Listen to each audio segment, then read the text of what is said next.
ধর্মের সম্মানিত ব্যক্তিবর্গ, শহীদ পরিবারের সম্মানিত সদস্যবৃন্দ, যারা পরিচ্ছন্ন মুক্ত পরিবেশে আজকে আপনাদের সামনে আমাদের এখানে হাজির হওয়ার অপেক্ষা করেছে। আলহামদুলিল্লাহ। নিবাসী আপনাদের স্মরণ আছে। আমার আরো অনেক আগে বাংলাদেশ জামাত ইসলামের একজন আমির ছিলেন। এই নারায়ণগঞ্জের বড় থানার খ্যাত একজন দুর্দর্শ লোক, মহাসড়কের পাশে ৭২ ফুট লম্বা একটা ব্যানার টাঙিয়ে রেখেছিলেন। উনি সেই ব্যানারে লিখেছিলেন, অমুকের প্রবেশ নারায়ণগঞ্জে নিষিদ্ধ। আরেকটা এগিয়ে তিনি জেলা প্রশাসক এবং জেলা পুলিশ সুপারের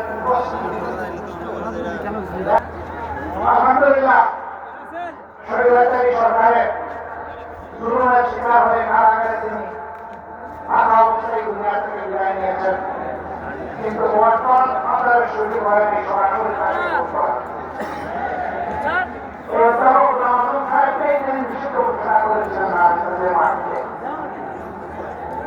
যে ভাই নিষিদ্ধ ঘোষণা করেছিলেন, আজকে তিনি কোথায়? তিনি কি আরেকজনে আছেন? অহংকার ভালো জিনিস নয়।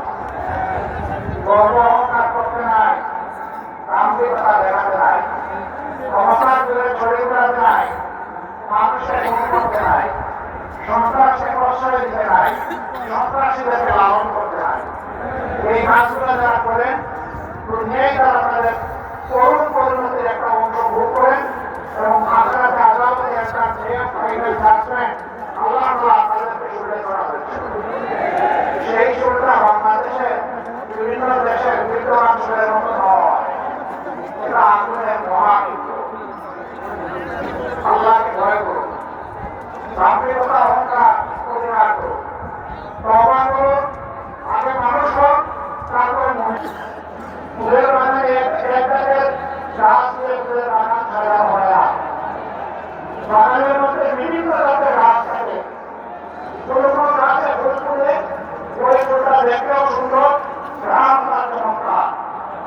আবার কোনো কোনো বাগানে ফুল ফুলে কিন্তু ঘ্রাণ তার চমৎকার। আবার কোনো কোনো গাছে তার বৈশিষ্ট্য হল ফুলও ফুলে না, ফুলটা একটু ফুটে না, ফুলের কোনো ঘ্রাণ নাই, কিন্তু তার মাথাটা চমৎকার, কিন্তু মাথা হয়। এই তিনটাতে গাছ নেই ফুলের মাথা, সুতরাং বাংলাদেশে একটা ফুলের মাথা। আল্লাহ তাআলা যাদেরকে এখানে পয়দা করেছেন, মিলেমিশে করা হবে, সাথেই বাগানের অধিবাসী। অতএব বাংলাদেশে যারা জন্মগ্রহণ করেছেন, তিনি যে ধর্মেরই হোক না কেন, তিনি এই দেশের একটা নাগরিক। বাংলাদেশের সংবিধান সকলকে সমান অধিকার দিয়েছেন, আলহামদুলিল্লাহ। কিন্তু আশ্চর্যের বিষয়, কষ্টের বিষয়, এই জাতিকে বিভিন্নভাবে ভাগ বিভক্ত টুকরা টুকরা করে রাখা হয়েছে। এই কাজটা তারা প্রথমে ভারতের এলাকায় ঢুকতে যেটা বললেন, বাংলাদেশে যারা বসবাস করে তাদের সকলের তারা বাঙালি। এখানে যারা থাকবেন, বাঙালিরাই থাকতে হবে।